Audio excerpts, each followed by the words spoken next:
The following is a presentation of the Belly Up Sports Media Network.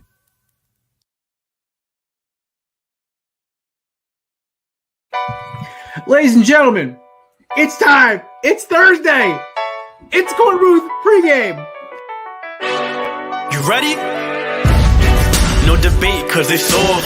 I'm too official, got the drip, I got the sauce. Bring the proof when it's time to tell the truth. I'll be at the Korner Booth, find me in the Korner Booth, yeah.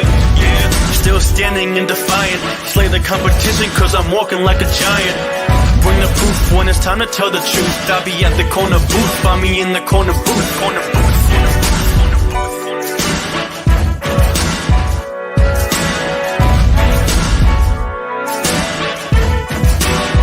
I see myself.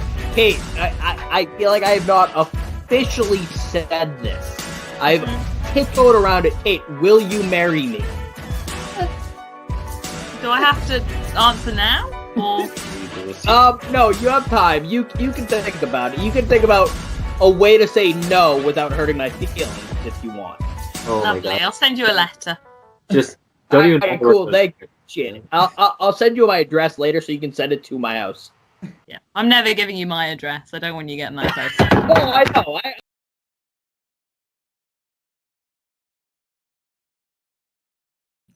Apparently, my laptop wants to be a pain in the ass.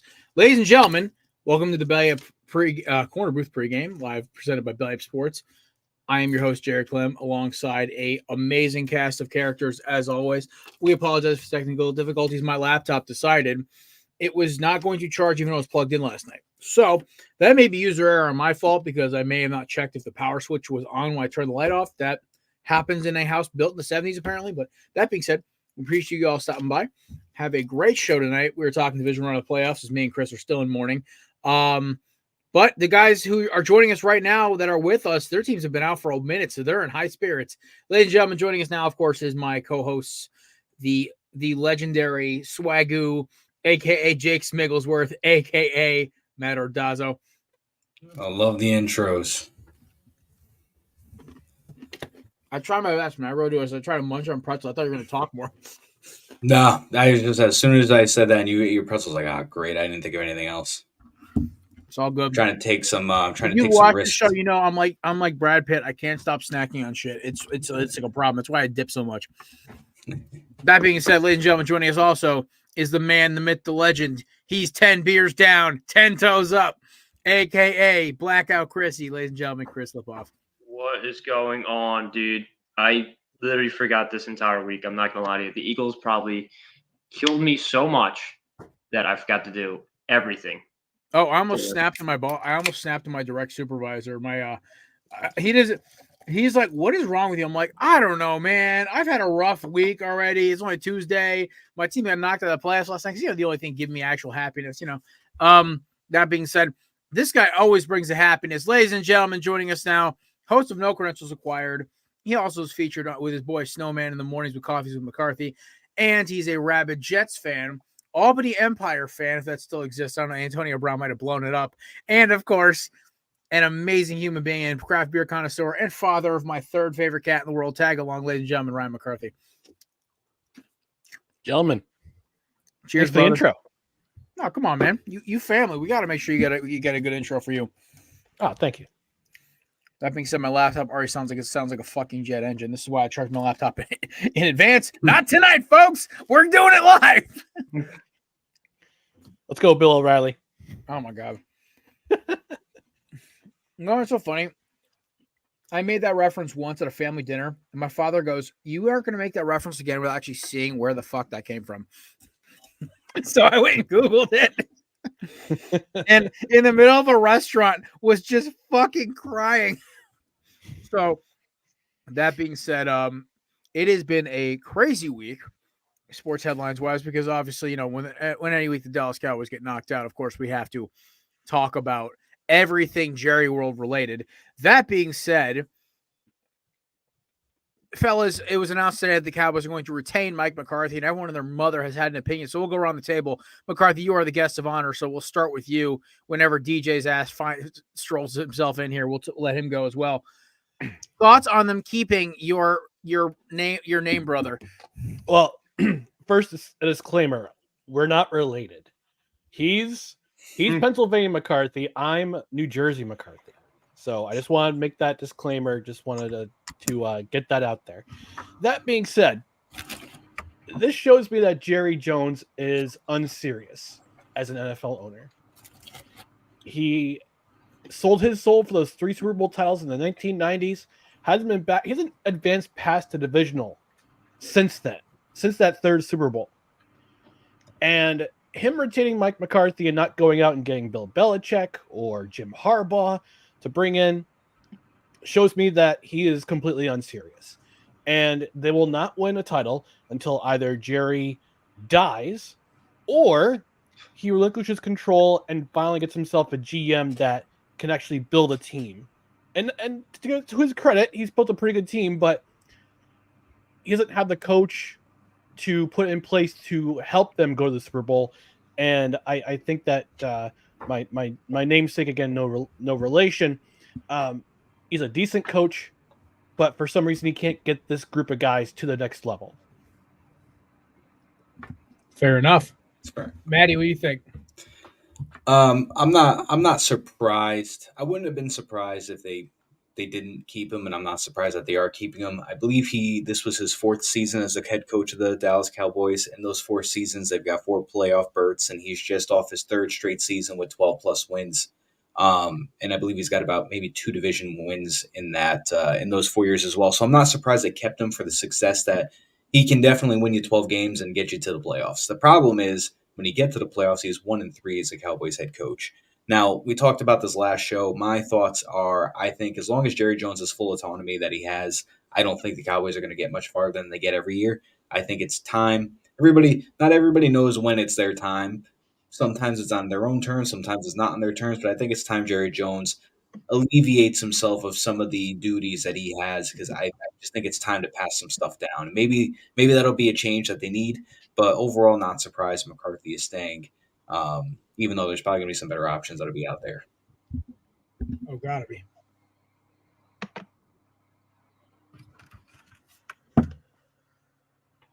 I'm trying to figure out my laptop right now. Chris, what you got from me, bud? I don't really have much with the Cowboys. I don't really get it as much, but I think Jerry Jones is so old that I don't think he knows what he's doing anymore. I think he just hit that age where it's like, just thinks everything is correct. So he's just going to keep throwing the same tools out there and let's see if it works. And then they're going to keep losing in the 1st round or 2nd round each year. And then they're going to keep doing what the Cowboys do. I don't know if everything's on McCarthy though, because I know Dak Prescott had like 350 yards or whatever towards the end of the game, but a lot of it was garbage yards. the Cowboys basically just outplayed themselves. They should have won that game. There's no reason why they should have lost that game. I throw more on the quarterback than I do the coach, honestly. He made the plays.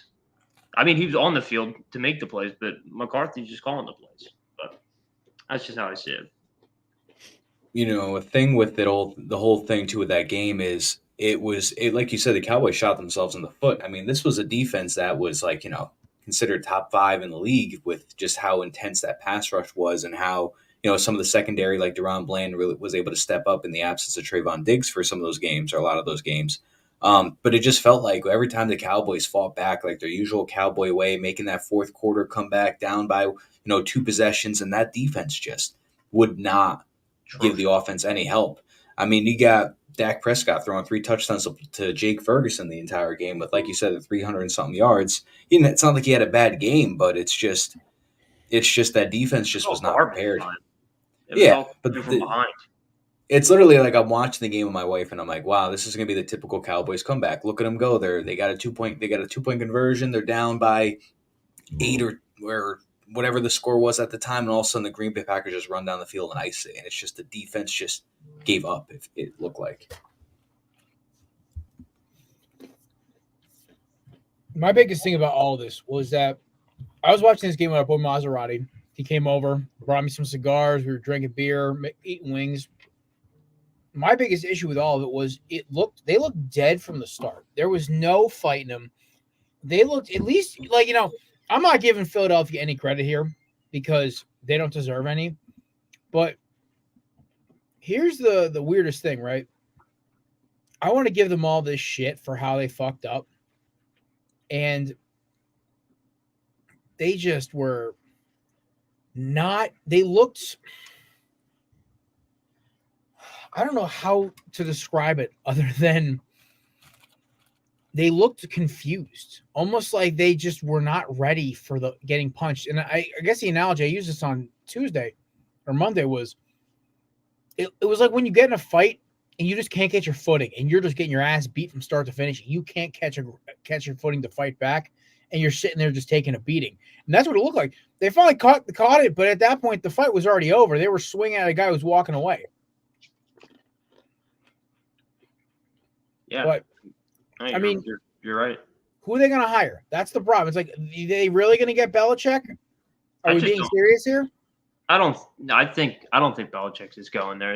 I heard he got a second interview today with the Falcons. So that'd be the most Falcons thing ever. Hire the guy who came back to beat you in the Super Bowl.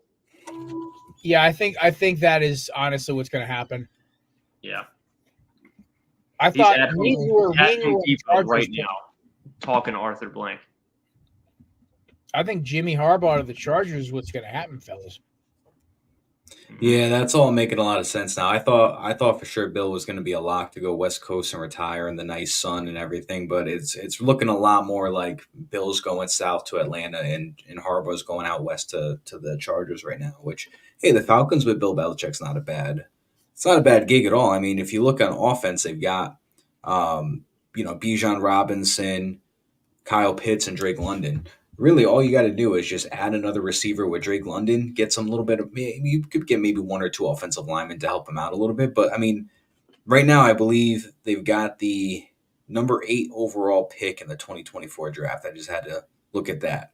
So if that's the case, I mean, you can get a nice quarterback at that position if you want to take a Jaden Daniels, you want to see if maybe Penix slips a little bit. But I mean, you could get a quarterback at that one and then just run it back with just another receiver. I mean, that offense has a lot of potential, has a lot of talent that I just don't think the prior coaching was utilizing. I mean, we've been waiting for Kyle Pitts to break out for like 3 years now, it feels like. And Drake London is hit or miss, and I think it's just because they just don't have a quarterback and the coaching wasn't good. So, I mean, I could see him going to Atlanta. The defense is scrappy, and the offense has a lot of potential to be at least top 10 in the league just with a few more pieces. With Belichick, the key is will he relinquish control? Apparently, he has a lot of respect for Arthur Blank, which means I think he would take a concession like that. They already have some good defensive backs with Okudah, Jesse Bates, and AJ Terrell. I think Bill could make them like a 11-win team if he just brings in even a halfway decent quarterback. Yeah. Yeah, and that division sucks too. So, I mean the fucking ears who took us out. But then again, they did us a solid, man. I swear that was the most just mercy by the football gods. And I'm going to make a theory right now, so we'll talk about this in a second. Actually, fuck it. What's right now? I have a theory. The best thing ever for the Philadelphia Eagles this year was to get knocked out in the wild card round. It was not in the way they did. It sucked. We needed to take our lumps, but it's almost like how you remember in 2015, Chris, when David Johnson dropped 245 on us total yardage. Walking 3 or 4 touchdowns. Yeah, like it was ridiculous. I think I had it in fantasy, so I was like kind of hyped. But I said to myself then, I'm like, you know what? This is the best case scenario because now that fucker Kelly is gone. This is the best case scenario because now Matt Patricia, Sean Desai, and Brian Johnson are all gone. Oh, allegedly, Nick Sirianni is already looking for coordinator replacements, and I guess the players all back him. And Lurie is not stupid. He won't unless Sirianni does something effing ridiculous in that meeting they have tomorrow or Monday, whatever the hell it is. It's one of the next 2 days, business days. I think his job is safe, which I'm fine with. And also, by the way, I want to give a shout out to A2D Radio for losing all of my respect. You are turning into Elliott Shore Parks in the Philadelphia Inquirer. You scumbags. You monsters. I hate Philadelphia media. I am so sick of this shit. But my theory is the worst case scenario for the NFL, the best case for Philadelphia was Philly getting knocked out in the first round. Because now they get almost a full off season to let Jalen's knee heal because he ain't healthy. AJ's knee heal because he ain't healthy. They can sign Swift, sign Smith, and then go get, like, maybe in the first round, go draft a safety like my dog Cam Kitchens, a ball hawk safety that can replace that schmuck Reed Blankenship. Oh, and they have Sidney Brown to pair with him next year. Oh, that's a really good defensive backcourt, right? They have Ringo, they have Ricks, and they keep Slay. Tell them to take a contract hike or take a hike. Trade Kevin Byard for a bag of dirt. Jack Sparrow will take that. And go get a fucking linebacker who won't be injured halfway through the season. So, all that being said, that's all attainable. That's all doable in one offseason. And the fact that they're getting new coordinators is hilarious because even Sirianni knew, he's like, this ain't going to fly. It was a wounded duck. We were a wounded animal going to the playoffs. The only way we were winning is if Jalen had a Herculean effort and Devontae Smith played like it was the 2020 National Championship game. He was playing on that way. Problem is, Brian Johnson doesn't know what a blitz is. So, hey, guys, 8 guys are coming. We're going to run comeback routes. Yeah, I noticed that. I don't think Sirianni's a bad coach whatsoever. I mean, he led the Eagles in the past 2 seasons to the playoffs, so I'm not going to knock him at all. I do think it's more so in the coordinators. I think even A.J. Brown said it. A.J. Brown didn't say anything about the coordinators when he was talking about the Seattle game, saying how, like, Nick is sitting here taking the blame for all of us, even though we're the ones who improvised this play. So it kind of speaks about his character as a coach. But yeah, Brian Johnson, Sean Desai, and Matt Patricia are epiphany. I mean, they're disgusting. I can't stand them. I wonder who we do get. I don't know. I would love to bring Frank Reich back. Big Frankie. That's why I want his OC. Only Frank. Captain of the RPUs. But captain of zone runs, which would be perfect for Mr. Swift. I would love to get another running back that also pair with Swift because King Henry. Can you imagine? I don't think he comes here though. I honestly weirdly think Derrick Henry could be a Buffalo Bill. I saw that on Twitter. I saw that. Okay. So Jeffrey, aka Maserati, was trying to tell me Dallas Cowboys. I'm like, no. I heard that too. I don't think he ain't going to Dallas. He would rather stab himself in the eyeball than go to Dallas. Yeah. That being said, this dude's comedy won't make you stab you in the eyeball. Ladies and gentlemen, joining us now, the host of High-Low Sports, the stunt double for Hunter Renfrow, one of the smartest football human beings I've ever met in my life, and a good close friend of mine. Ladies and gentlemen, the man, the myth, the legend, and our version of AJ Hawk, DJ Stuart. Let's correct one thing, though. I'm one of the smartest overall human beings you ever met, not just football, because I know my way around to basketball, too, now. No, when it comes to sports, I don't listen, my buddy can take apart 3 different types of weapons and put them back together in 20 minutes, and he can do it blindfolded. He can tell you everything about the grain powder density, everything else. He can tell you about how to brew a whiskey. But when he comes to telling you about coverages, he's a fucking moron. Well, I'm not taking part in any guns, but you break out some Star Wars stuff, and the Force will be with you always. I got you. Listen, I'm a Star Wars nerd. I'm a nerd about like 5 different things. I'm a nerd about football. I'm turning into a nerd about firearms just because, grew up in a country lifestyle, right? And then Star Wars, Lord of the Rings, and I'd say country music I'm turning into. But like I got educated on rap music from a little an age. So I watched like documentaries and shit about it, which was really cool, by the way. If you haven't checked out History of Hip Hop on Netflix, it is one of the greatest documentaries I've ever watched. But also World War II history, because I am a suburban dad. World War II in color on Netflix was amazing. That's how you know. I don't know if anybody's familiar with Shane Gillis, but he has this stand-up bit, and he talks about how the closer he gets to 40, the more Republican he gets. And then me and my wife are sitting on the couch like, you want to watch a World War II in color on Netflix? So I'm like, oh, fuck, it's happening. And I'm not even 30 yet. That shit happened when I was 16, bro. Get on my level. Oh man, he was going to Radio City Music Hall in a couple months, and the tickets were $70. And I moved into my new house, and I was like, let me not, because 2 tickets at $70, that's $140. You got to add taxes and fees, so I'm probably going to look at $200. And I was like, I should really pay my mortgage first before I start spending money on tickets. And then I'm like, all right, we got everything out the way, and I look, and they're now $250 a piece, and I'm like, all right, never. That's why I'm buying 2 tickets for Hardy for June. That's fair. because that's my dog. Like I love that country rock kind of just angry redneck kind of music because I know it's going to be $180 when I try to buy those tickets for Mansfield, Mass. By the time I'm actually ready to go to that concert, so I figure now $60. Oh, I just can't go to the bar twice this week. I got Disney on Ice tickets, Jared. If you're interested. Jesus Christ! I know how much this motherfucker spent on those tickets. I won't disclose it, but he told me after a few drinks, Kevin, I'm not going to rat you out, but you get Boyfriend of the Year awards for that one. I waited in line for those tickets. He's not lying. He definitely spent more than needs to be disclosed. Is Eras, is that a band? Is that a festival? Oh yeah, no, it's Travis Kelce's girlfriend. I guess she's a singer. Oh my Eras. God. Oh. Yeah, we're gonna do this shit. It's me. It's me. Look at me. Is Eras a band? Oops. Cruel Summer. It's all right. I bought my wife Kevin Hart tickets last winter for her birthday, and then Don't you know he's an industry plant? Come on, Cat Williams told us. And then she's like, "Oh, Jonas Brothers coming around," and I looked. I'm like, "Ooh, $450 for Jonas Brothers? No, Fuck yeah. I'm good. I'll just watch them on Disney reruns." I know Big Time Rush is coming to town soon. Oh my God, they were $65. I was yeah, thinking dude, about. that's a I'm steal. paying party tickets, bro. I'm hype as shit right now. They're the next Beatles, dude. I'm telling you. They all look the same, except Carlos. I think is bald now. Oh, fuck yeah. By the way, McCarthy, I figure you'd appreciate this. I'm drinking Two Roads Rocket to Ruin, by the way. One of the best tasting double IPAs you can buy. Shout out to my brother-in-law, Teddy, for turning me on to this shit. Shows up to my house with a 12-pack of this joint. 9.5, but goes down like a 6. It's a nice beer.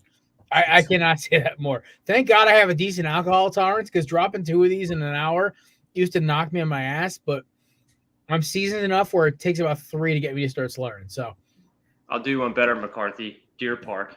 Refreshing. Deer Park, that's good water.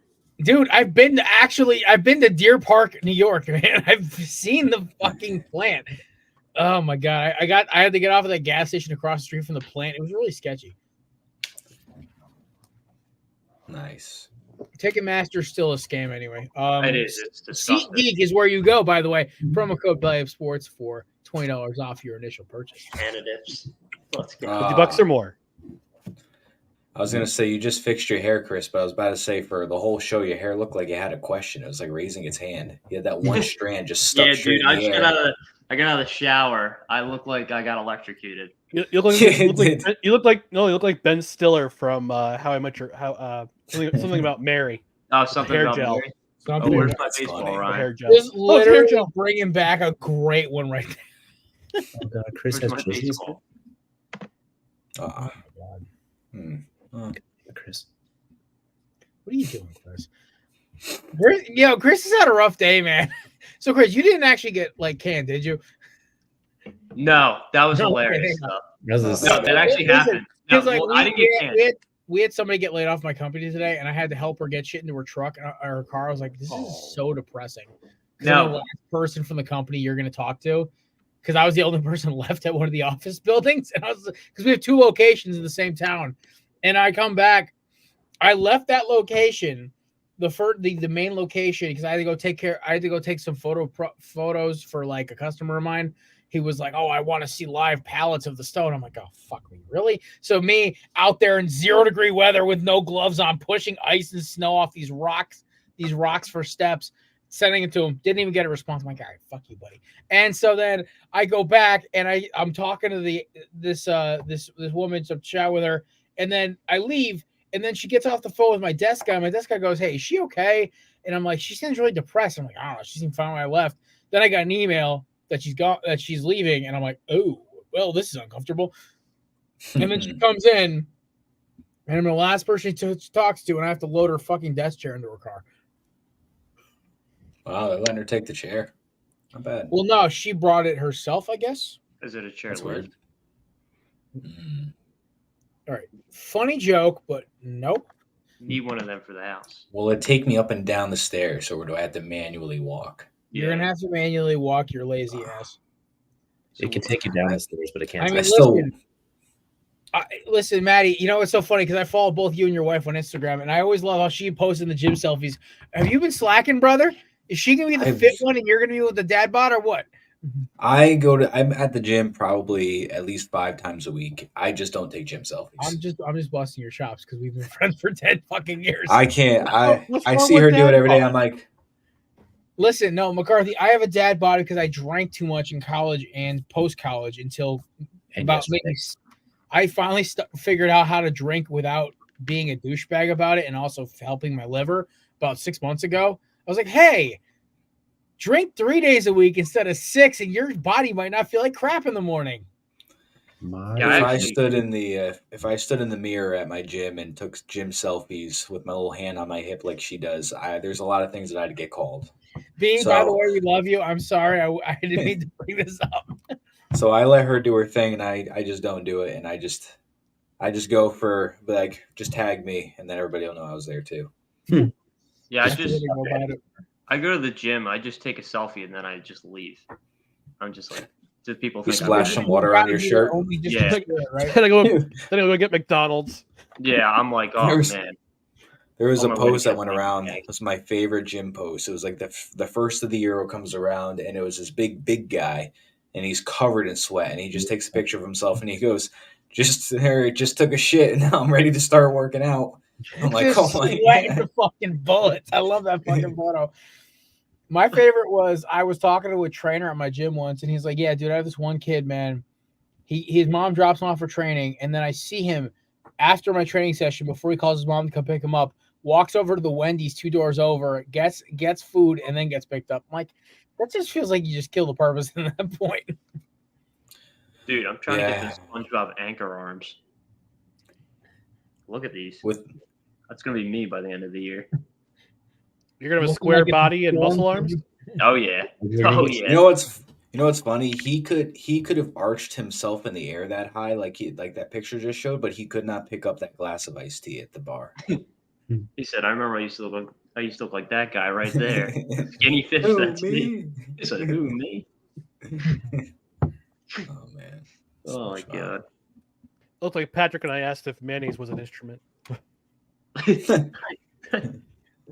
literally had a guy in my one time at work just say that randomly. They were talking about instruments on a machine, and my buddy, without missing a beat, goes, "Is mayonnaise an instrument?" And nobody got the reference except me and 2 other guys, and we were fucking dying. And our director of ops was like, "What the fuck is wrong with you?" It's hard not to ask that though. Whenever you're talking about instruments.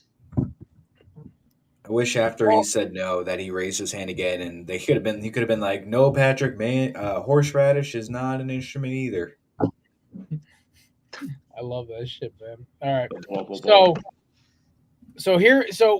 so we've already talked Sirianni, we've already talked Mike McCarthy. Nobody's really surprised. Tomlin's probably staying in Pittsburgh. The man, the myth, the legend, who finds ways to squeak into the playoffs every year. Jim Harbaugh, Belichick, we've kind of covered everything. So, gentlemen, did any other NFL things that you want to talk about kind of pop up this week? Because now we're kind of roaming the fact like we kind of in one 28-minute period covered everything Chris wrote down. And it's actually kind of impressive because this is all improvised. I got some things on coaches. One, Mike Tomlin, I'm convinced, just does enough to stay. But just, I don't know, he's got his ring. He hires coordinators that are just nowhere near anywhere at relatively close to being as good as he is.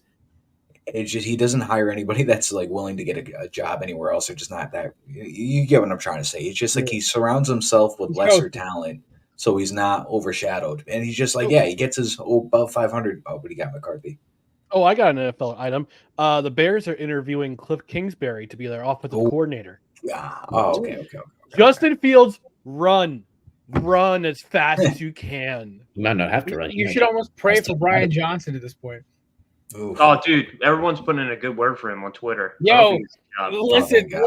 I think Nick Sirianni is like banging drums, like, get the best up and coming coordinators right here. Mm-hmm. No, seriously. He's gonna get the Jonathan Gannon treatment where he's like, hey, listen, you don't have a job here, so go get one. Yeah. I think Tomlin comes back. I think he gets another year.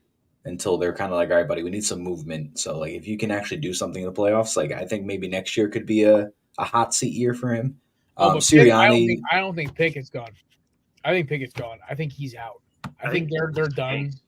Dude, he looks so bad. The fact that Mason Rudolph was able to light it up with Pickens in 3 games against good teams. I like Duck Hodges. Yeah, he did. Yo, Laney Wilson's man. He's in the CFL. He's in the CFL, dude. No, dude. I That's missed the last it, appearance I saw him.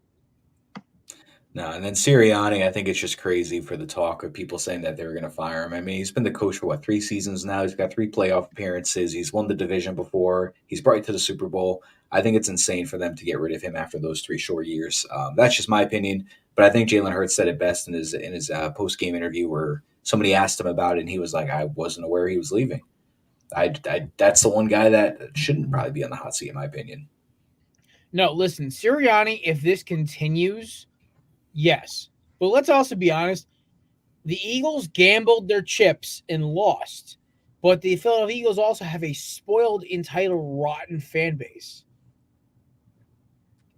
Fans like me and Chris remember the dark days. We remember the Chip Kelly years. We remember the last year of Doug Peterson. We remember the Carson Wentz fiasco. Actually, during the Chip Kelly era, I was so upset I rented a weekend at a Holiday Inn and just ate ice cream the whole weekend and then checked out. Maybe Chris doesn't remember. When he was 13? What the fuck? Yeah. No, somebody rented it for me. Complete joke, by the way.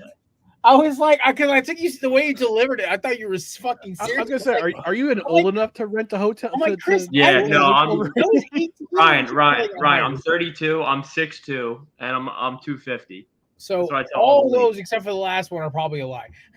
2 truths and a lie. Probably all of them are a lie. I just turned 18. 808. Chris is pushing 2 bills, 2.5 bills. I do have a question for Jared. I got a question for Jared and for Chris, though. This is a serious question. Okay. Does Howie Roseman deserve some of the blame for bringing in some of the guys he brought in, like Julio Jones, Shaq Leonard? Julio wasn't bad. Julio was okay. Julio, we got. He was better than he was on Tampa or Tennessee. He was good. He was a reliable middle of the field catch guy, which is what we got him for. The fact is, Hurts never needed to throw him the ball because we had Smith, Goddard, and he was the 5th option. Zacchaeus, honestly, was great too. But the Byard one was bad. Kevin Byard looked terrible. His one good play the entire year was picking off Mahomes, which was hilarious. We should have retained Marcus Epps. Marcus Epps was the backbone of that defense because that dude was a hit stick magnet who was able to play center field. But we got his doppelganger with a Troy Polamalu hairdo with Sidney Brown. Unfortunately, he tore his ACL. I think Brown is the future of that back end of that defense. Him, Ringo, and Ricks, honestly. The fact that Ringo played so well in the back end of that season, except for giving up the game-winning touchdown against Arizona, was good. I think coaching is what killed them. Because on paper, you can only as a GM build a team on paper. And if Byard was a Pro Bowl safety the last, TJ, you're the AFC South guy. 5 years he's been a Pro Bowl voted safety. 4 of the last 6, something like yeah, that. he's good. How are you supposed to know he doesn't fit in Matt Patricia's quasi bullshit defense or whatever the fuck? Listen, as much as I would shit on Sean Desai, they also played 8 good teams in a row.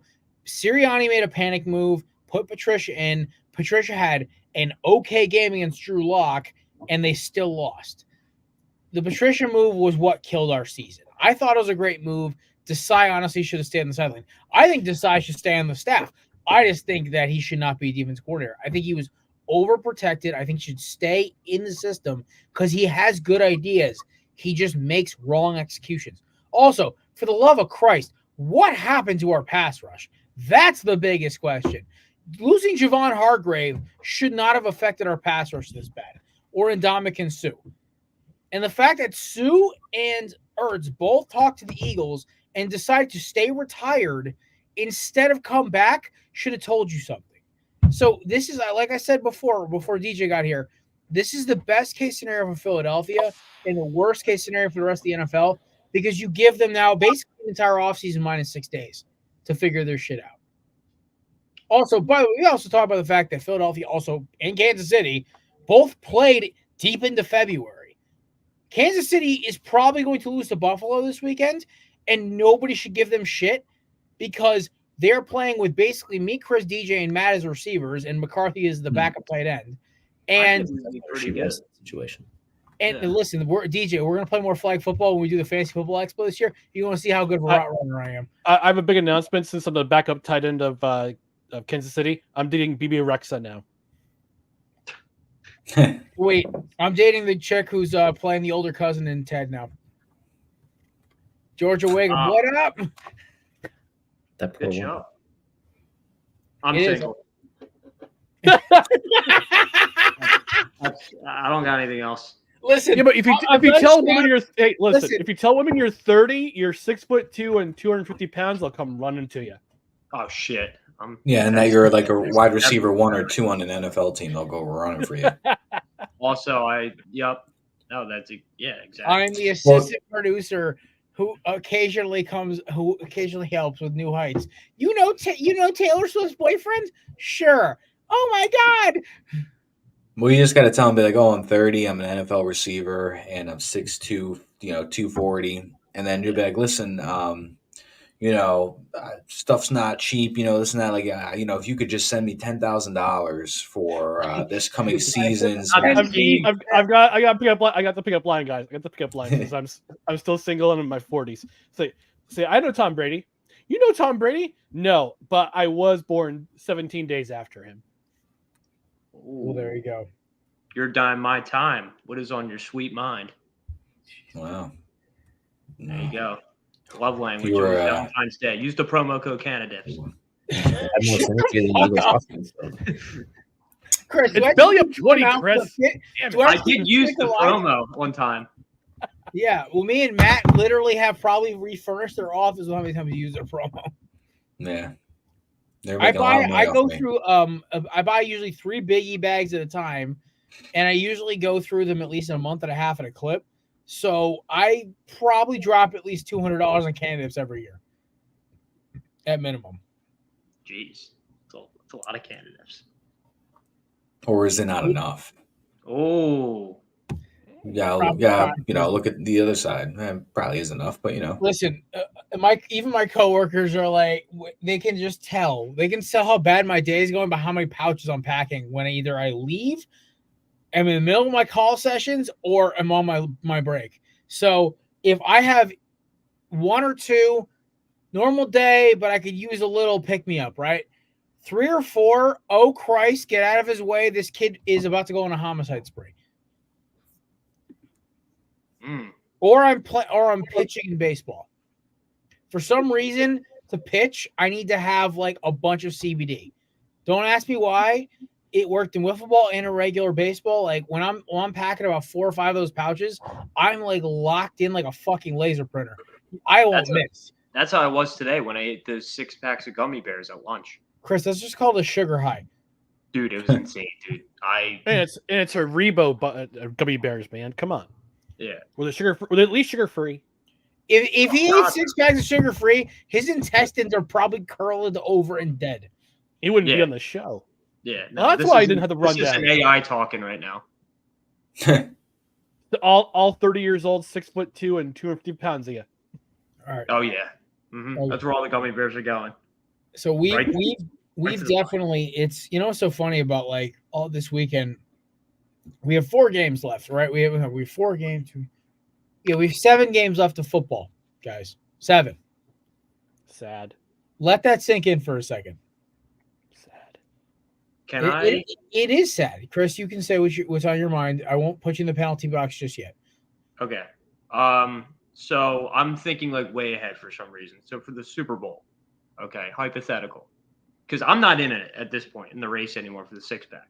If you and Maddie, what? It's basically me and Matt. So okay, so if you and Matt, there's 2 teams obviously in the bowl. If you guys both pick different teams, you guys want to do like a final Jeopardy where you wager points, and if your team wins, those points will be added to your score. So you can risk it all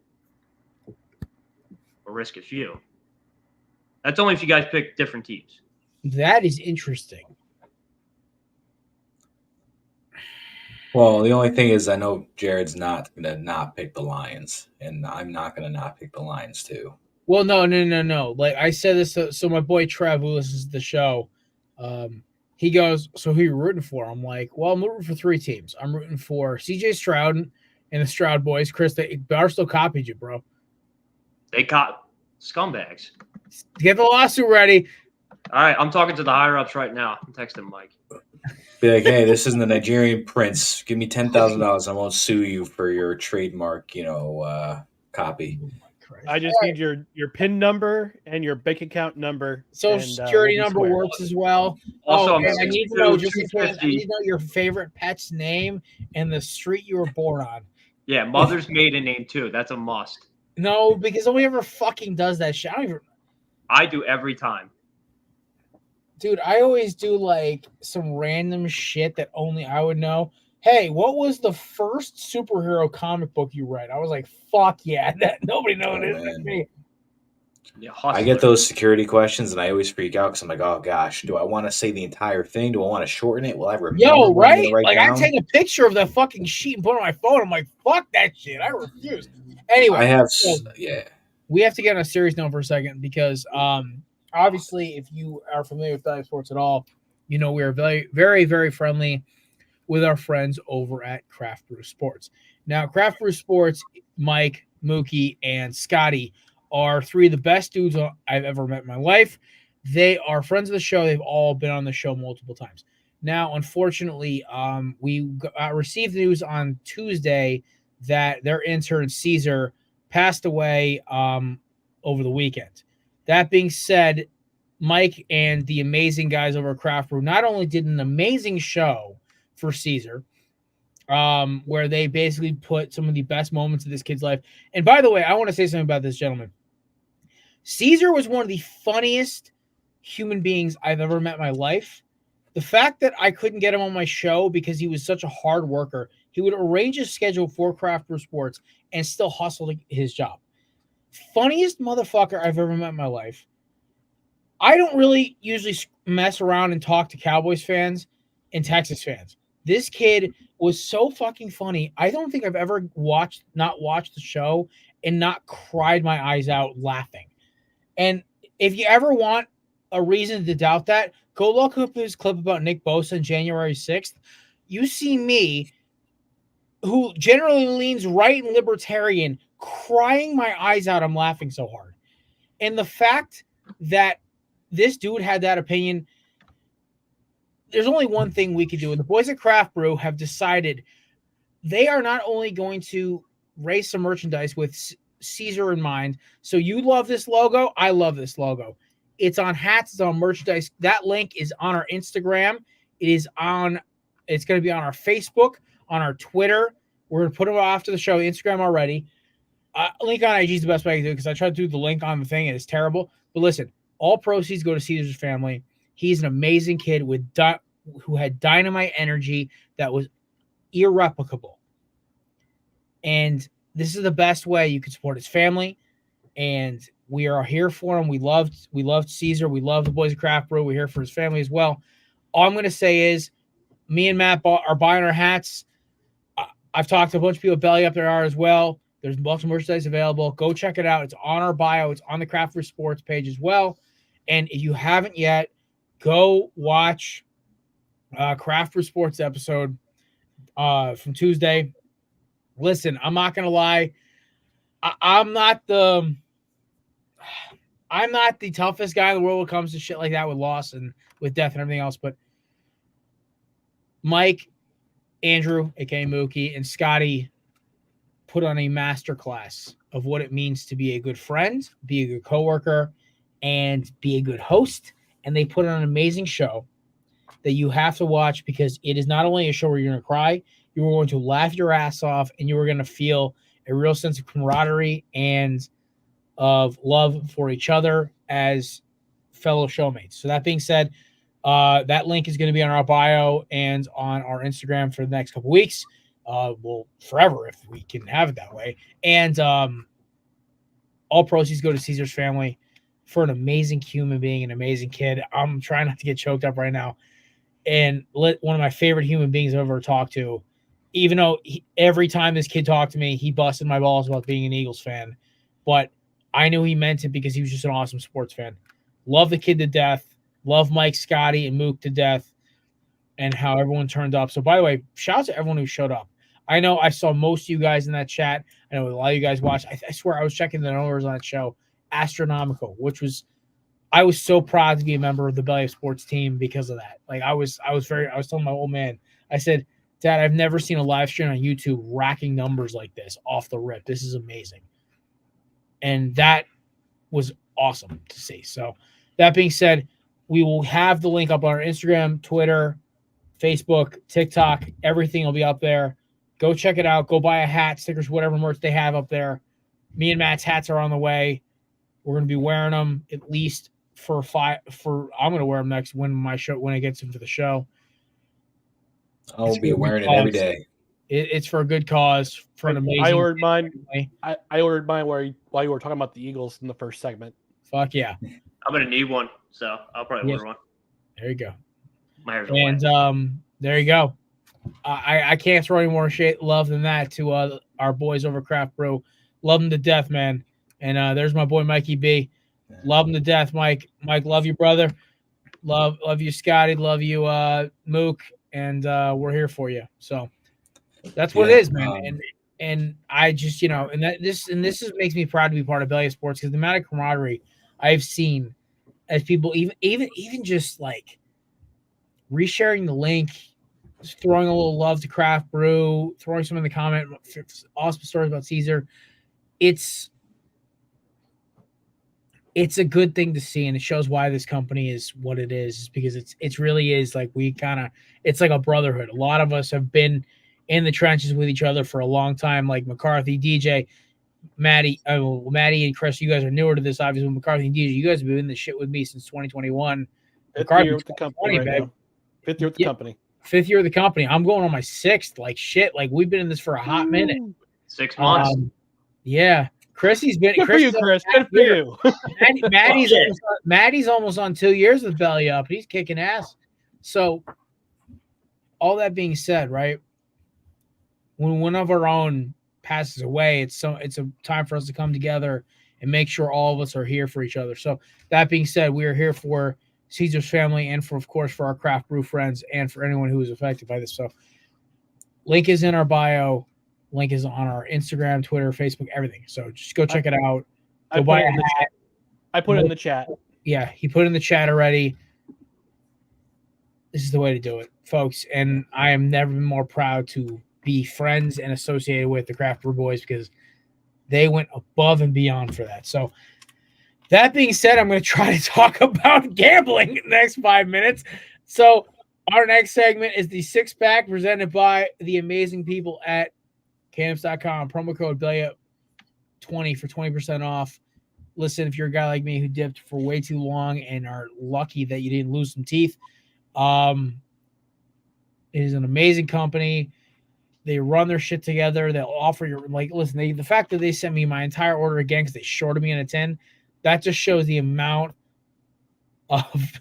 Yeah, Mike, you got it because there's no other way to transition this shit.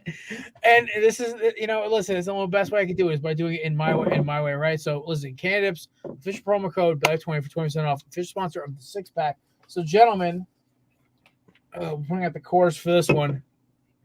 Let's crank one. Six pack time. We're going to start off. Hector was supposed to be here tonight. Couldn't make it. It's his old man's birthday. So happy birthday to Mr. Flores. Another year younger. That being said, Texans Ravens. So this is the kicker. I think I made up 2 points on Maddie because the Texans got me 3 points last week. Mm-hmm. I believe, and I think they lost. Matt won. So I think I'm only down on Matt by I think I'm down on Matt by what? He went into the playoffs. Up by 7, up by 6, Matt.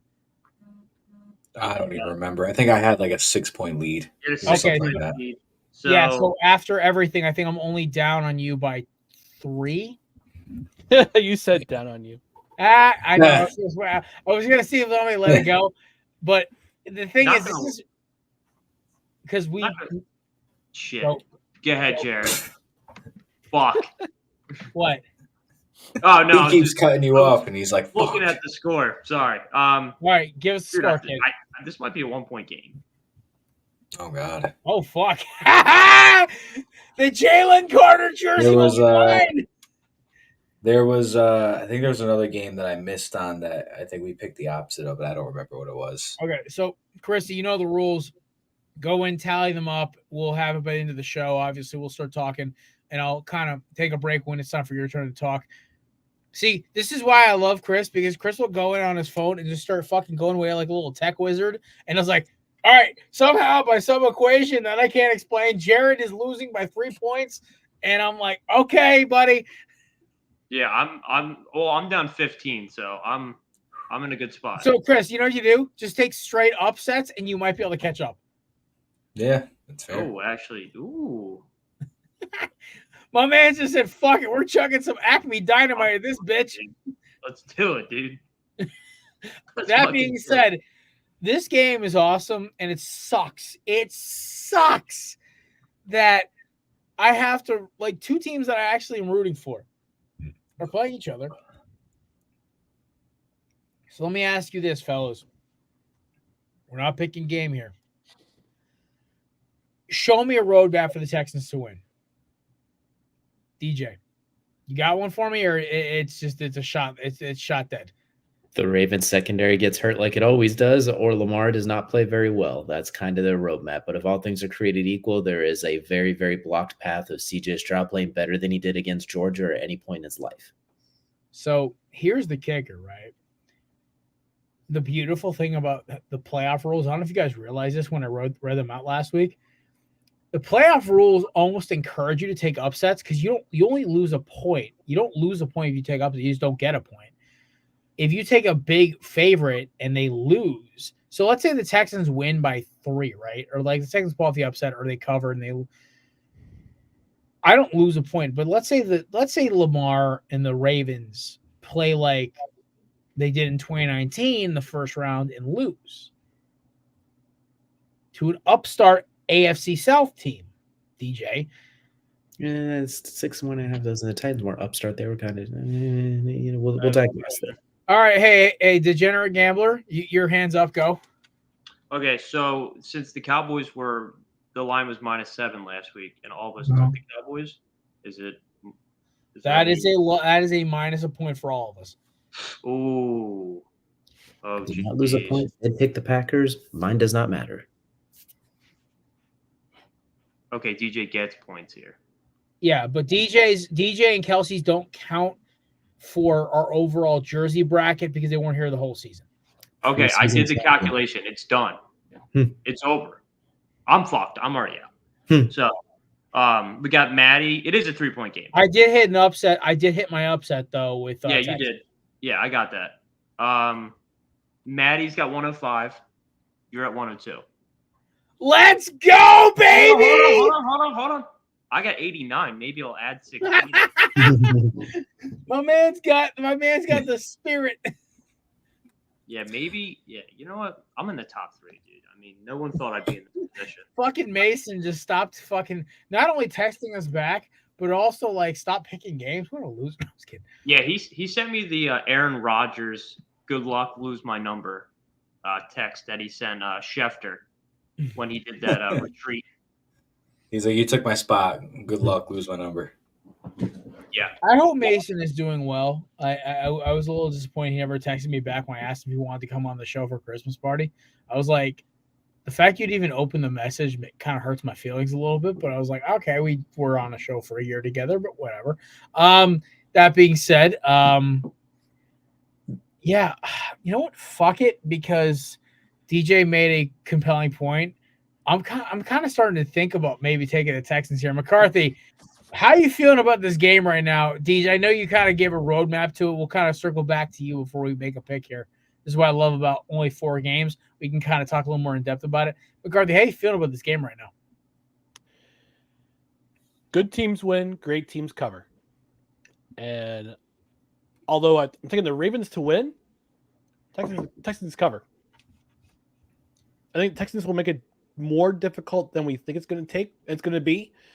I think the Texans are a better team than what we thought they were, especially last week against Cleveland. The number one defense in the league had 31 points scored on them. The offense got 14 points scored on them. Two straight taints, as I call them, touchdown and interception. So I'm thinking. I love it, by the way, you're welcome. But I mean, Ravens had a week off. They might be a little bit rusty coming out the gate. I still think they'll win, but I think Texans will cover. There you go. All righty, and Chrissy, how you feeling, man? I know, like your boy Flacco. Dude, I was floppoed. Dude, I got Flacco, dude. I said it on Tuesday's show. Jeez. I don't really know where to start from here. Maybe he's not elite after all. I'm just a down bad fan. I texted him. I said, "Hey champ, don't worry about that one. You still got my heart." Hashtag Flacco for life. But anyway, yeah, they got smoked. He sucked. He threw 2 pick sixes. So the Flacco era for me is done. I'm probably going to tweet that out later. But for this game, I really want the Texans to win. I do. But I think Baltimore wins, and Ryan's right. I do think the Texans do cover here. This is when Jared goes, fair enough. And then we move on to the next one. You're a dick. Maddie. He's not wrong. That's I can hear it in his voice already. Fair enough. All right. And then move on to the next subject. Yeah, I agree with all you guys. Texas cover. Some fucking hand grenades at this fucking shit. Like, damn. I agree with all of you. I believe Texans cover. They have been just a very good team this entire year. CJ Stroud is just what you want your quarterback to be. Just somebody that can just sling the ball and just move the chains. I love the Texans. I think they're a fun young team. I think they're maybe another couple years away from winning it all. I think it's the Ravens' year to make it to the Super Bowl. I don't think they're going to win it. I think that's the Niners this year. That's personally my opinion. But Ravens, you get Mark Andrews back. You have Dalvin Cooks going to the 53-man roster. So I got a lot of talent on offense, and that defense is very good. And it's going to come down to, are you going to have, Lamar, like you said, from 2019 that couldn't make it out of the first round against Tennessee Titans, or you're going to get a Lamar that's, showed you why he was the MVP for this year, and you're going to get past the Texans into the AFC Championship round. So it depends on which one you're going to get. Overall, I think the Ravens defense will contain the Texans and get the job done. But I do believe Texans cover that 9 spread. All right, Deej. Yeah, Houston at home is averaging 25 points per game, but it's closer to 18.5 on the road. So they're home cooking. They're 4-4 on the road, and not to mention Baltimore at home. Well, we know how ridiculous they are, and they'll give up like 16 points a game. So I'm going to lean towards the Ravens. I think if you take away that 37-point outburst that against Jacksonville, made no sense. Houston's points per game on the road's even lower. So I'm going to take Baltimore, even if Lamar sputters. That defense is in an all-time elite category right now statistically. So I'm going to take the Ravens, even if Texans find a way to cover. There's just too many paths for the Ravens to win.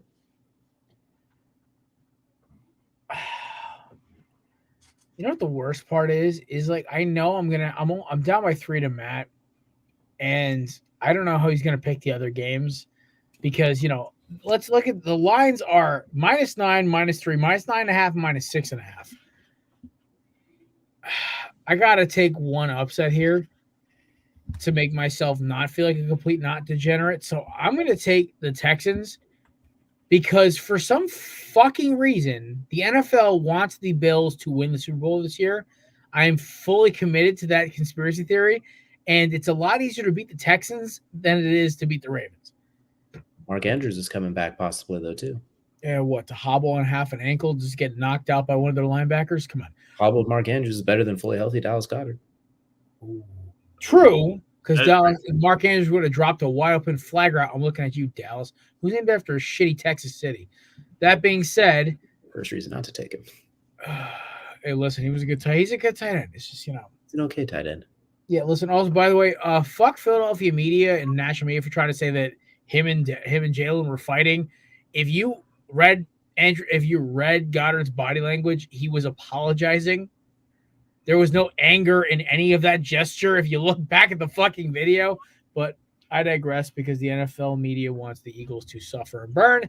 I don't know why, but it's just I guess it's a thing we have to deal with. That being said, give me the Texans to pull the upset here. The Ravens, I said the Niners didn't need the time off, but the Niners get the Packers to start, who are playing off of one of their most dominant performances that just killed them. Why is there it's 10 degrees outside? How's that fucking mosquito? Anyway, that being said, give me the Texans. There was a mosquito flying around my desk. I just killed it. And I'm like, how are you alive right now? Well, how are you going to start Jurassic Park now? You should have preserved it. Yeah, well, I listen. The DNA splattered all over my wood desk, so I could probably carve it out and use it. Whatever. It's just like all a right.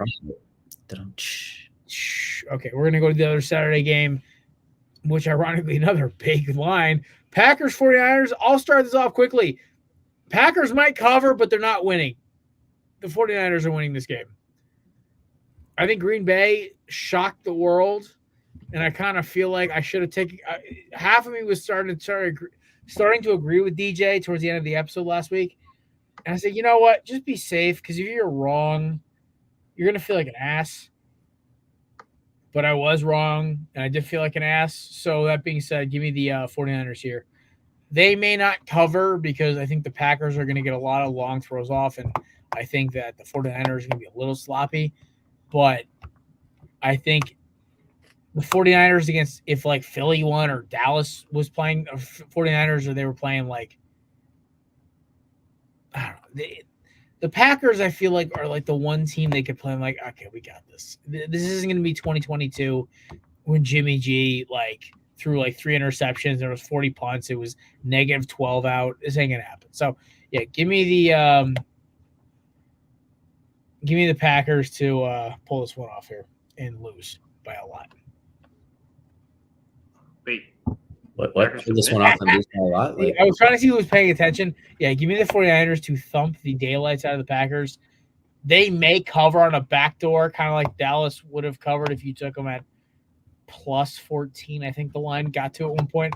That being said, I think that the Packers will get thumped here. So give me the Niners. Fair enough. 49ers.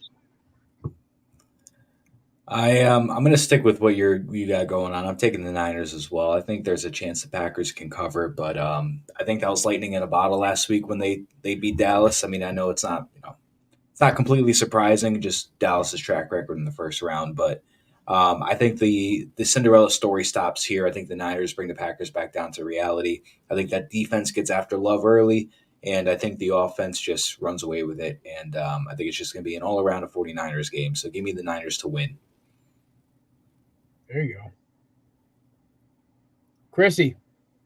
As much as I want to take the Love era and rock with it, I'm going to take the 49ers. I don't really have – you guys really explained it all. I think this show is coming to an end, unfortunately, for Jordan Love. I hope not. I hope they beat the Niners, but I just don't see it happening. All right. Imagine a Packers-Buccaneers NFC championship. That'd be the weirdest fucking thing I've ever watched. There ain't enough whiskey in the world to make that appealing. All right, McCarthy, go. Niners win and cover. Attaboy. And that being said, Mr. Stuart finished strong here. 49ers win and cover. Packers were able to shut down CeeDee Lamb, which is the entire Cowboys offense. They do that with the 49ers. I don't care who Yair takes away. There's 5 other All-Pros to deal with. So 49ers win and cover. Yeah. Fair enough. I think we – shut up. He says it is fine. I said I'm the asshole. Okay. Apparently, I say phrases a lot and repeat myself a lot. So that being said, I'm trying to not do that as much. One thing I will say about this is, though, when you're looking at this game, right, the Packers caught the Cowboys with their pants down and just kept kicking them until they were dead. 49ers are got to watch this game, and we're like, okay, so what do the Packers do to the Cowboys? What can we not to be the Cowboys. A full week of rest. I think this game is going to start off a little rough. We may have like the Packers up by 3 at one point, like maybe 17-14. It's going to 35-17 final score, 30 or 42-17. It's going to end badly. It's going to look like when, like, you guys remember back in the day when Oregon had like Mariota and Michael James. Simpler They time. would like 13 and a half, and then fourth quarter be like 52-13. You're like, oh shit, when the fuck did this happen? So Hey, that was the Rose Bowl in the inaugural CFP. yeah, it was. I Winston. remember that. It was Mariota versus Winston, and Jameis like fumbled weird, and it was like 13 or like 12 to 14 to 10 or whatever it was, and then Oregon just lit them the fuck up, Winston's only college loss in his entire career. which is insane to think about, by the way. People forget it was because he's Jameis Winston, and you can't have an Uber with him. Hey, famous Jameis. Either way, A little crabby that day. yeah. I'll give you that one, McCarthy. All right, now to the day game for Sunday. We have the Buccaneers and the Detroit Lions. I will just say this right now. It is not because they beat my Eagles, because they kind of did us a favor. I love this Detroit Lions story. Now that my Eagles are out, I am like all in on Detroit and Houston. So that being said, give me the goddamn Lions, not only to win, but to cover, because I think the Buccaneers, if you look at their 2 touchdowns, there's 2 out of the 3, all 3 of their touchdowns actually. Blown coverage, missed tackle, missed tackle, missed tackle, missed tackle, missed tackle, missed tackle, missed tackle, missed tackle. Ray Lewis having a seizure over missed tackle. I can't, Chris, how do you count your toes? You're good better at this than me. Let me see. I have Jason Pierre. The Buccaneers didn't win on Monday. The Eagles lost. Okay? There is not a doubt in my mind. If the Eagles actually remembered how to play actual football and they had competent coaches, Tampa Bay would be sitting at home with a 20-point loss on their head. Because on paper, the Philadelphia Eagles should have smoked them. But that being said, Matt Patricia, Sean Desai, and Brian Johnson should be jettisoned into the sun. I thought he was smart because he puts a pencil on his ear. Patricia. Anybody puts a pencil on their ear is a genius. That's what engineers You're in do. timeout. The streak continues. Chris is in timeout again. All right. That being said, Damn it. I do it quick enough so you don't think you can like go off camera and go like get a beer or some shit. That being said, I will give me the Lions to roll Tampa. I think Tampa, they're Green Bay. They are the same as Green Bay. They are lucky to be here.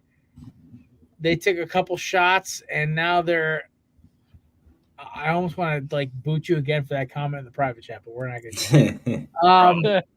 to. That being said, listen, Detroit, they get after. Oh my god! I got no authority. Yeah. Give me Detroit to cover, to win, and we are looking at a Detroit San Fran NFC Championship game, and I am fucking here for it. No. All right, hey dickhead, come back. Thank God. Go ahead, guys. All right, Chrissy, make your pick. I'm taking D-Town, dude. I'm loving Detroit right now, dude. Oh my God, vibes are high. It's great for the city. They've been in a shithole for years, and now they're at the top, almost at the top. A couple more games and they'll be in the bowl, hopefully. But I'm rocking with Goffense this week. They're gonna beat the Fucks. You're right. Eagles should have beat them last week. Well, they didn't lose like their last 8 games, but we won't get into that. I'm rocking with D-Town. Let's go Detroit. There you go. All right. Enough. McCarthy. Little story for you guys. When I was in youth ministry at my church, the kids used to call me Ryan the Lion. And I feel like this is a team of destiny for me because I'm a Jets fan. Well, full disclosure, I'm a New York Jets fan. But I also have an affinity with the Lions because I think Detroit fans have kind of suffered like we have. And with all that being said, I was happy that they won last week. I especially loved it that I'm still drinking Rams fans' tears as of Thursday because they're still complaining about what happened on Sunday with the the Lions played rough. They were headhunting the Puka Nakua. They should have been called for pass interference. This is why Los Angeles shouldn't own a sports team besides the Lakers. And I noted on Dodgers. Look, I noted on Tuesday's program, I know credentials required. They are victims of recency bias because of the NOLA no call. Just happened to them 6 years later. I'm rolling with the Lions. They win and they cover. I think the game will be closer because I think just because of Baker Mayfield's cooking, and yeah, Jared, I know that they kind of had the busted tackles by the Eagles secondary. I still think Todd Bowles has something in him to prove because Todd Bowles he sends the wolves. But the Lions, they're a team of destiny. I want to see a Rust Belt Super Bowl between Buffalo and Detroit. I think that would be so much fun. Yeah, I'm so here for that Super Bowl. So much fun. Let's roll with the Lions. Oh my God, Lions two of the best fan bases in football. You know what? I love.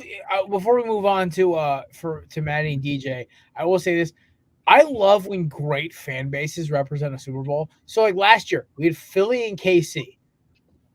Great fan bases. Like, listen, I'm all up for a Jets Lions Super Bowl. Okay, two amazing fan bases. I'm up for like Seattle and fucking Atlanta, like two good fan bases. I like teams who have a good following, have a loyal fan base.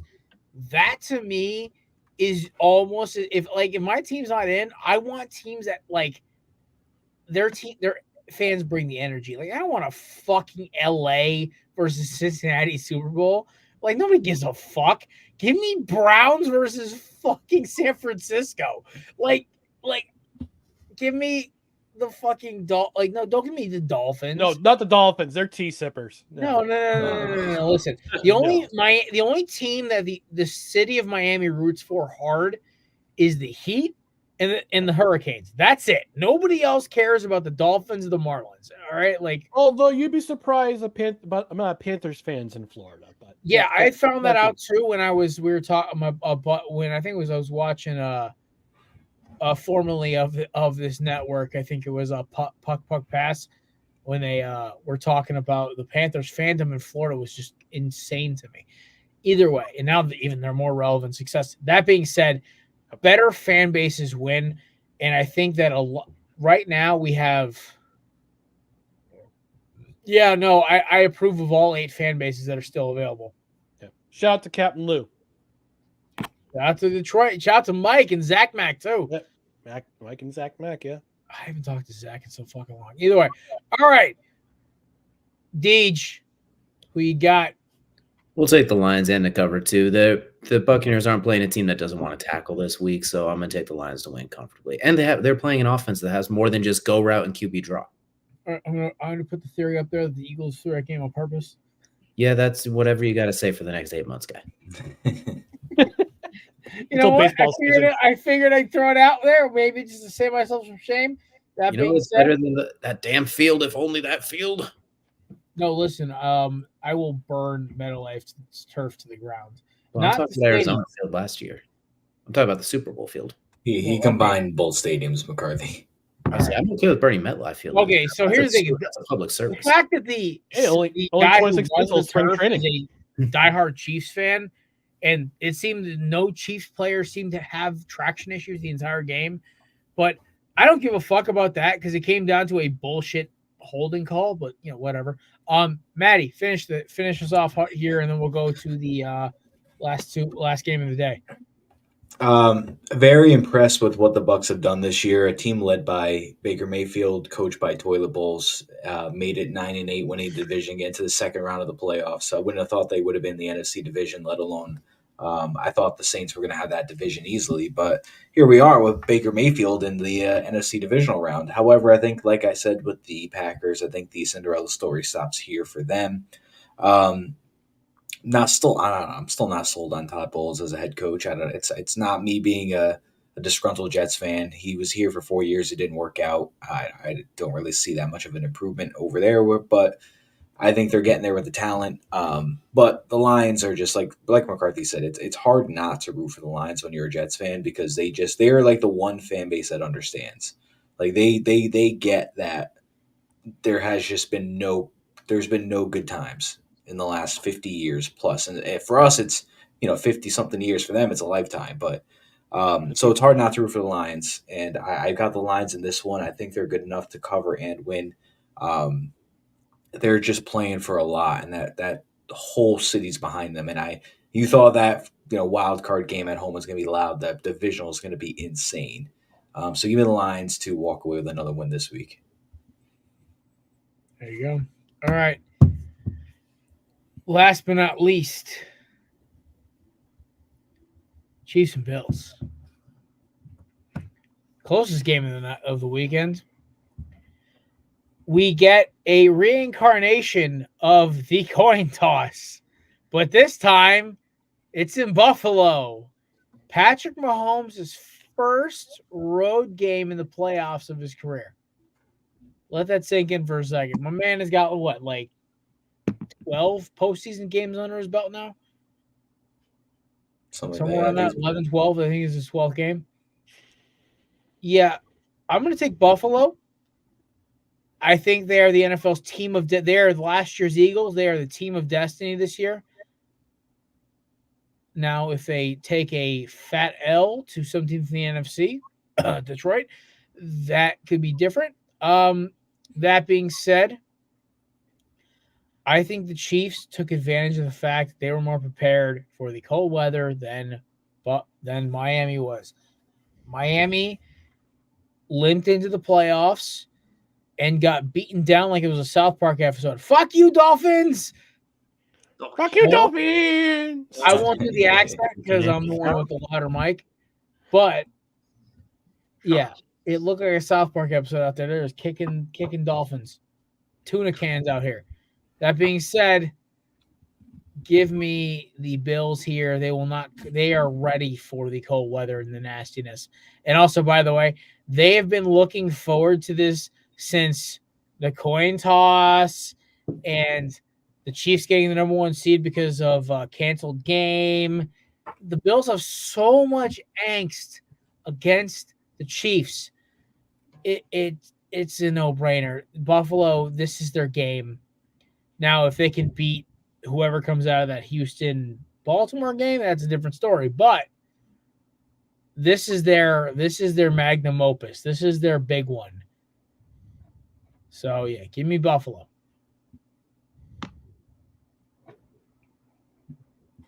We're going to go with McCarthy. All right. As an upstate New Yorker, I know a lot of Bills fans. I have family who's Bills fans. Like you said, Jared, they've been waiting for this moment. They've been waiting for this moment for, I'd probably say about 5 years, 4 or 5 years. Mm-hmm. Ever since 2021, when the Bills went into Arrowhead and unfortunately met their demise. Then came the divisional a year later. That thrilling game in which unfortunately the Bills lost in overtime. They've been waiting. They've been waiting for the third game. The third time's the charm. Third time's always got to be the charm. And they have to host it in their house. And as you mentioned, Patrick Mahomes, the first road playoff game other than neutral site that he's ever had to play. He's going to do it in front of a rabid. I'm still calling it Rich Stadium. I refuse to call it Highmark or New Era Field, whatever the crap it's called. Yeah, who gives a fuck? Rich Stadium. In front of some of the best fans. And look, I'm a Jets fan, but Bills. My heart has warmed towards the Bills since watching the four falls in Buffalo. Since that It's ESPN documentary. Again, some of my closest friends are Bills fans. I got family who's Bills fans. They've been waiting for this moment. And I gotta say, the Chiefs ain't gonna be ready. I admit it. Their defense has gotten them this far. Not so much their offense. Their defense has gotten them this far. But I think the Bills' offense has been rolling for a straight 2 months now, and it's going to continue. Give me the Bills to win and cover. There you go. Deej. Well, the Bills are undefeated since Sean McDermott came out as an Al Qaeda supporter, so they got that going for them as well. And on top of that, if they don't beat them now, when are you going to beat them? Like, if you're not going to beat them now, when is it going to happen? Like, all signs are pointing to you to win this game. I think somehow the Chiefs will cover. It'll be a stupid game that's like 2 points just to annoy people. But I'll take the Bills in this one because if you're not going to do it now, there's no other time to do it. Just double team Rasheed Rice and then figure it out from there. But we'll take the Bills to win, but the Chiefs to somehow cover. There's another South Park reference for you, Jared, when they had Jersey Shore come, basically the entire state of New Jersey come to South Park, and they had Al Qaeda help save the day.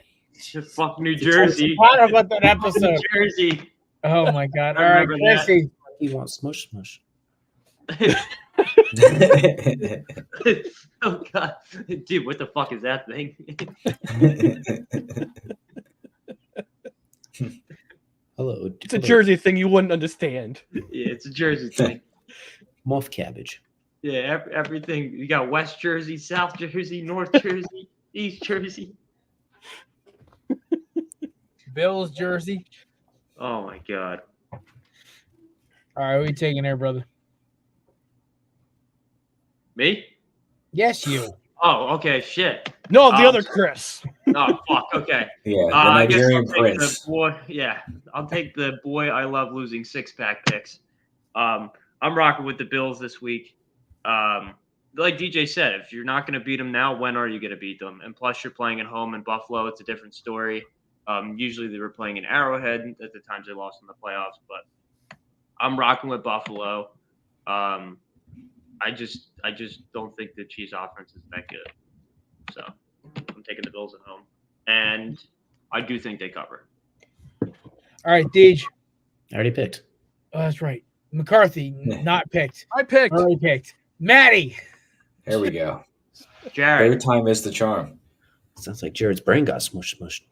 It's been a long day, man. I'm fucking done. It's the 9.5 Jersey, that you go wouldn't down like get 6. No, it's the 4.5 hours of sleep. That's what's killing me right now. That's fair. That's Al Qaeda. it's a Jersey thing. He wouldn't understand. You wouldn't get it. You're not cool enough to know. Alcohol to the brain.